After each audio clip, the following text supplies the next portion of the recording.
Can I help you, Aegis? I found this notebook written in Latin. Indeed. Medieval Latin, to be precise. Oh, hold on. Bon sang. Aegis, what a find. This handwriting. I would recognize it anywhere. It's in Nicholas Flamel's own hand. Give me some time to study this, and I'll tell you what I'm able to glean from it.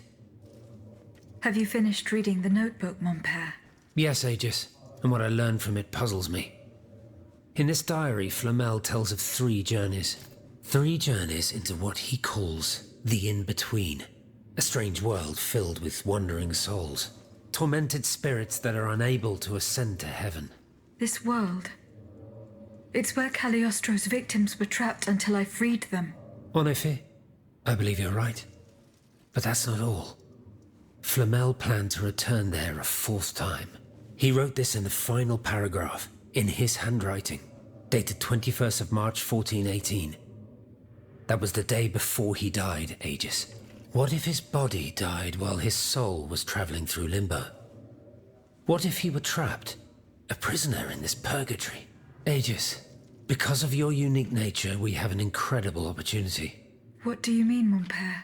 If the soul that animates you has been bound to the automaton that serves as its vessel, then it can be separated from it too. And if this were the case, the soul would travel to purgatory, where Cagliostro entraps the souls of his victims. Hold on. Are you trying to convince me to go and find Nicholas Flamel? I'm offering you a chance to speak to the man who discovered the Philosopher's Stone. Surely you won't pass it up. Assuming I agree to venture into purgatory, do I even have a chance of finding him there? Certainly. According to this journal, the soul flies to the zenith of the place where it left the body of the deceased. Or that of the pilgrim, in this case. If Flamel's soul is trapped in purgatory, as we've guessed, you'll need to go to the house where he drew his dying breath. Is it still standing? Of course. It's on Rue de Montmorency, in the quartier de l'Hôtel de Ville.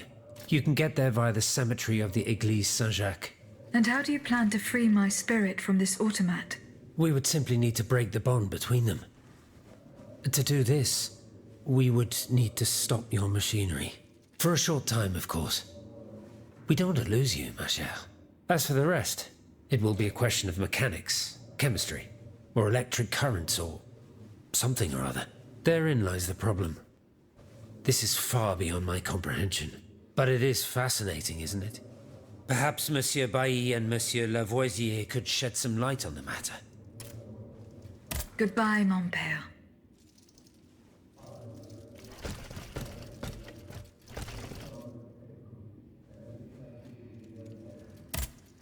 Monseigneur. What can I do for you, Aegis? Goodbye, Monseigneur. Allez en paix. Monsieur Raymond. Go on, Aegis.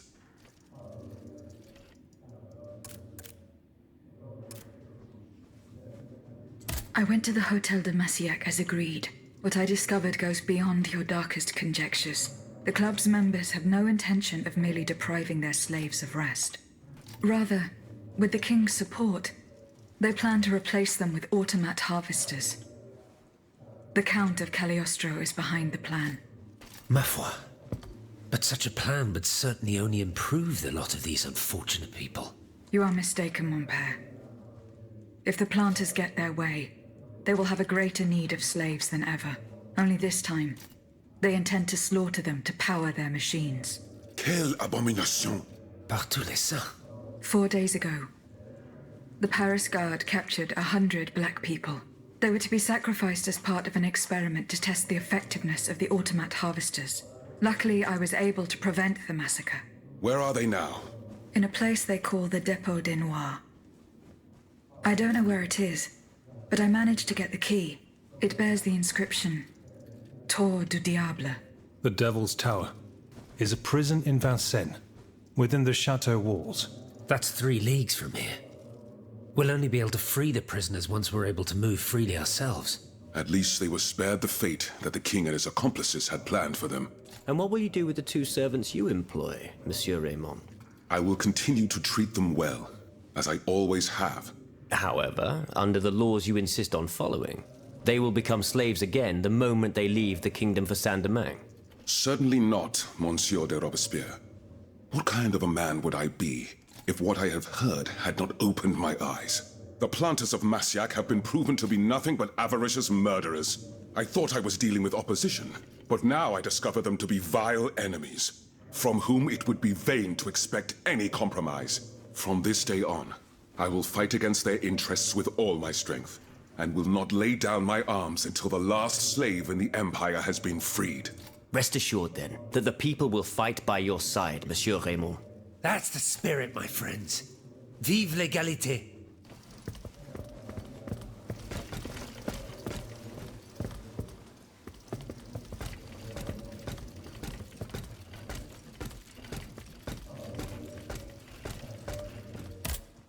So how is Monsieur Marat? I haven't met him yet. He is your only chance to reach the Bastille, Aegis. You must speak to him. He's holed up in the quarries of Montmartre, hiding from the Marquis de Lafayette. As for the lanterns... Did Monsieur de Laclos tell you the secret of his explosive cannonball? No, we didn't talk about it. That's a pity. Without his help, our strategy is doomed to failure. Let's see. I know he's close to Monsieur Marat, the patriotic journalist. He's currently in hiding in the quarries of Montmartre. But please do not breathe a word of this to the Marquis de Lafayette. Those two are at daggers drawn. It would certainly end in a bloodbath. Goodbye, Monsieur de Robespierre.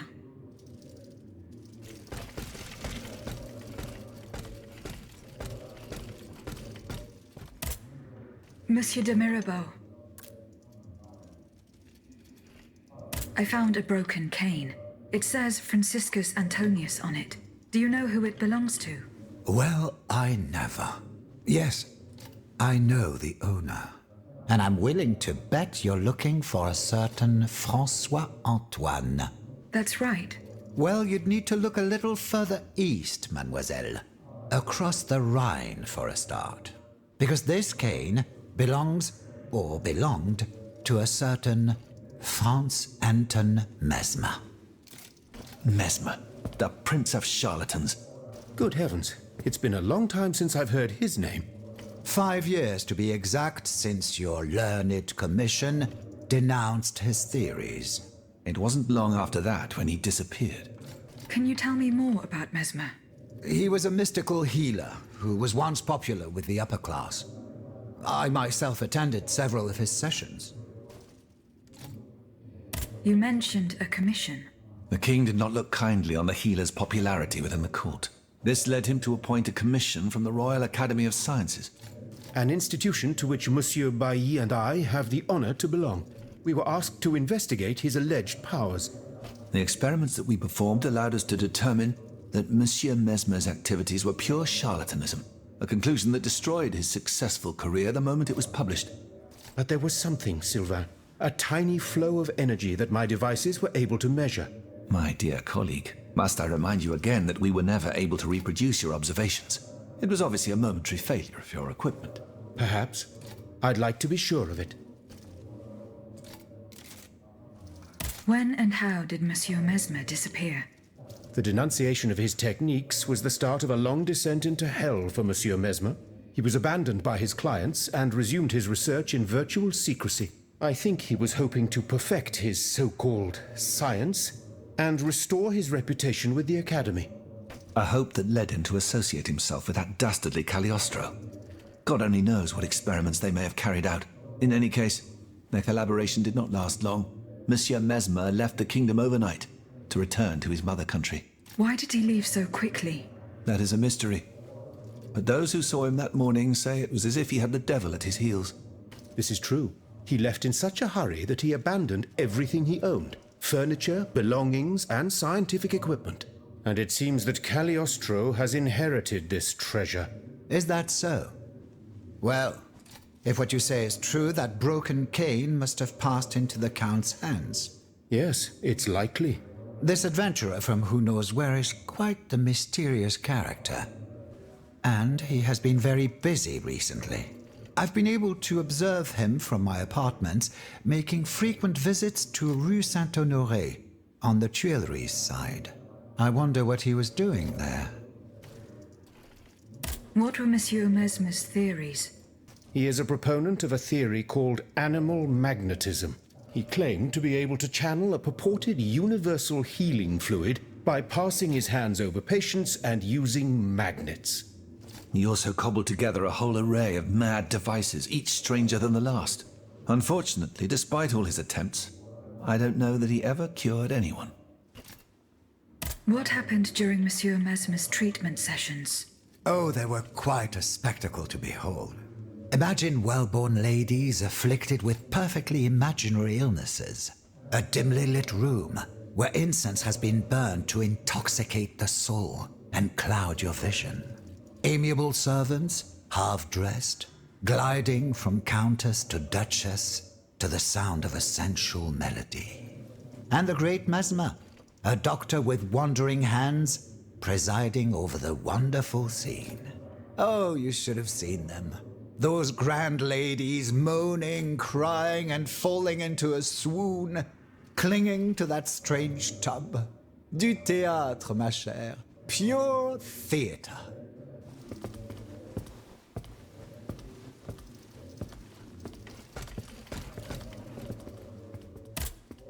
Monsieur de Mirabeau, what does this letter mean? Who gave you the right to read my correspondence? I'm curious about how you got rid of Italia. As if it burned your fingers. To tell you the truth, you're not entirely wrong. It is a missive sent by my father, the Marquis de Mirabeau, the scoundrel who shamelessly dares to call himself the friend of man. He writes to say that he is on the brink of death, in such a desperate state that he has received extreme unction. This reprobate used his final moments on this mortal plane to send me threats yet again. He swears that he will torment me from beyond the grave. How is that possible? To my knowledge, he has not yet deigned to shuffle off this mortal coil. In any case, the satisfaction of knowing he is dead would not assuage my concern. This man is more persistent than the plague. He's capable of anything. He has spent his entire life persecuting his family. And I believe he is ready to spend his eternal rest continuing to do the same. I need to know what he's planning. Where is he now? At his home in Argenteuil. Given the circumstances, going to ask him for an explanation is out of the question. But the man who heard his final confession is here. Monseigneur de la Fare. Precisely. Only this confounded shaveling refuses to tell me a word of what the old dragon confided to him. He stubbornly insists on the secrecy of confession. Bon sang. Will we ever be rid of these damned superstitions? Aegis, would you be so kind as to intercede with the bishop? Perhaps you will be able to make him change his mind.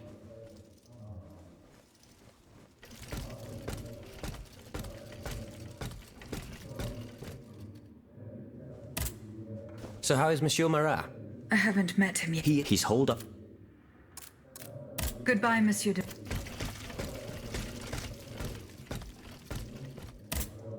Monsieur Lavoisier.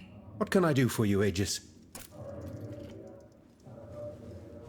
The clues I found at the warehouse suggest that the gunpowder was moved to the Bastille. Diable. You must find a way to get there and put an end to this threat. Do you think there is any way to interrupt my internal clockwork? To what end? I would like to briefly sever the bond between my spirit and this automat. It is a very strange request, madame. For what purpose do you seek to free your soul from its shell? According to the abbot, my spirit would then be able to visit purgatory. Oh, that dreadful place. Why on earth would you want to go there? I hope to find answers to some very important questions. You must understand, madame, that your very nature is a mystery to us. We are ignorant as to the principle that imbues you with life, nor do we know how your machinery works. That is why it is impossible for us to make even the slightest alteration. It would mean taking an unacceptable risk.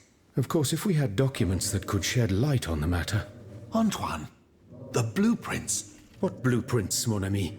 Ludia's. Eugène gave them to me when he was working on the modifications ordered by the king. He wanted my opinion on the potential for reducing the size of certain key parts.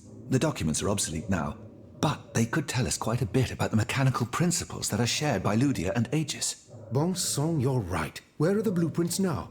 Alas, the situation is not in our favor.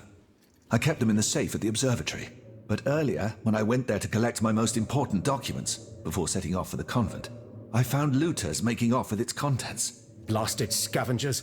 Their kind are always quick to make the most of chaos. I chased them to the keys, but was unable to apprehend them. When they disappeared into an underground passageway under the Louvre, I decided it was best not to follow them. You acted wisely, mon ami. The automats are everywhere, and the marauders don't stand much of a chance. I'll try to track them down. Goodbye, Monsieur Lavoisier.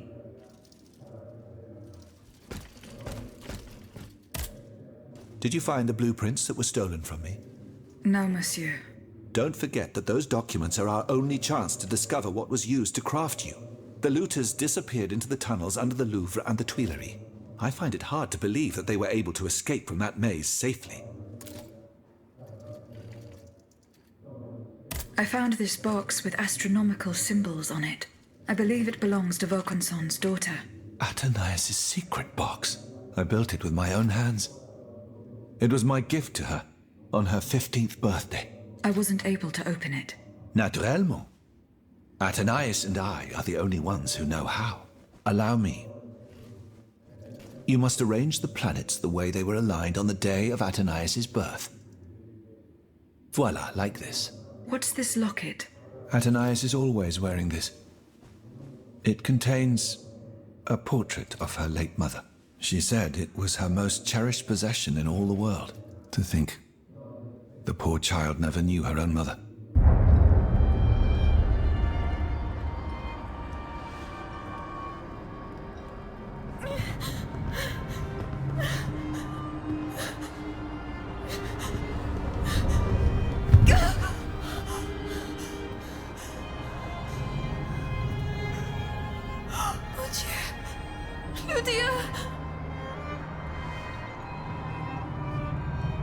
You monster! What did you do to her?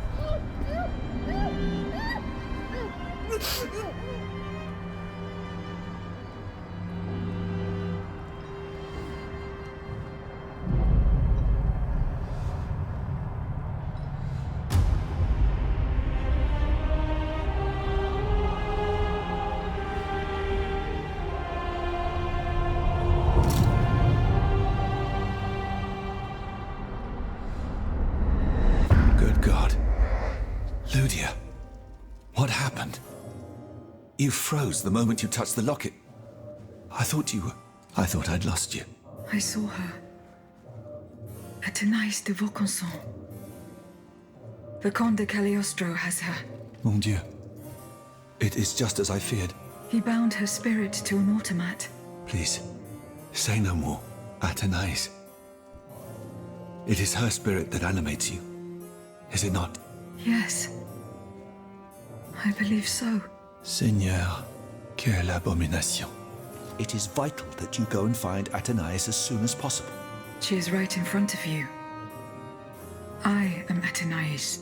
Alas, I fear that is not entirely accurate. You know nothing of Athénaïs, Ludia. Nothing of her past, her joys, her suffering. Nothing of her love for her father. You are but the vessel that harbors the poor child's soul. Where can I find Athénaïs' body? God only knows. Although I assume that the Comte de Cagliostro is taking pains to keep her alive, this is certainly the only way to keep her spirit alive in you. The only way to free her is to find her body. Why was Eugène de Vaucanson imprisoned? Once he discovered the king's true intentions, he refused. Eugène did here.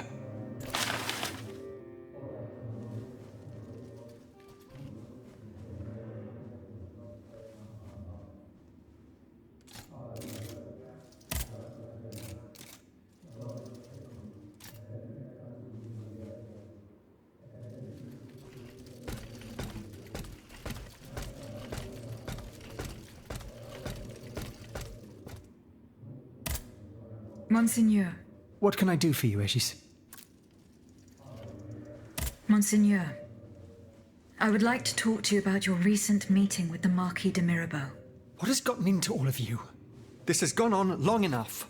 I will say it one last time and pray that they will finally leave me alone. Nothing and no one will make me violate the secrecy of his confession. Have I made myself clear? Perfectly clear, Monseigneur.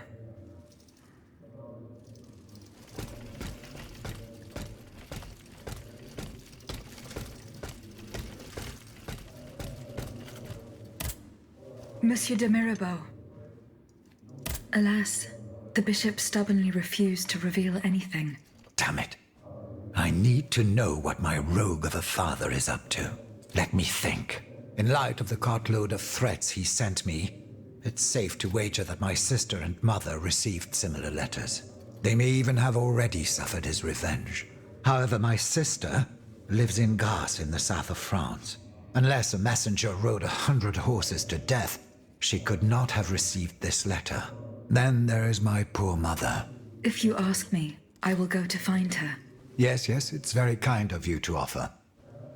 But I couldn't even tell you where she is staying. Your own mother? Indeed.